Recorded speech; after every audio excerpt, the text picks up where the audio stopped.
Welcome to retail employee Chronicles by ప్రఖ్యాతి. ఇద్దరు వ్యక్తులు ఒక స్టోర్లో ఇంటర్ అయిపోయాక గ్యాప్లో జాబ్లో జాయిన్ అయ్యారు. ఇద్దరు క్లాస్మేట్స్. 3 months తర్వాత వాళ్ళ ఫ్యామిలీ స్టేటస్ను బట్టి ఒకతను జాబ్లో కంటిన్యూ చేస్తూ చదువుకోవాలని నిర్ణయించుకున్నాడు.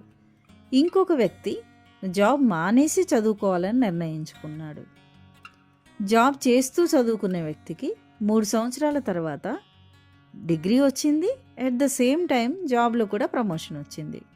జాబ్ మానేసి చదువుకున్న వ్యక్తికి డిగ్రీ మంచి మార్కులతో పాస్ అయ్యాడు.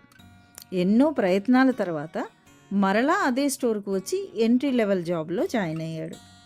అయితే ఈ ఇద్దరి నిర్ణయాల్లో ఎవరిది సరైన నిర్ణయం అని మీకు అనిపిస్తుంది? కామెంట్ చేయండి. ఇట్లు మీ ప్రఖ్యాతి.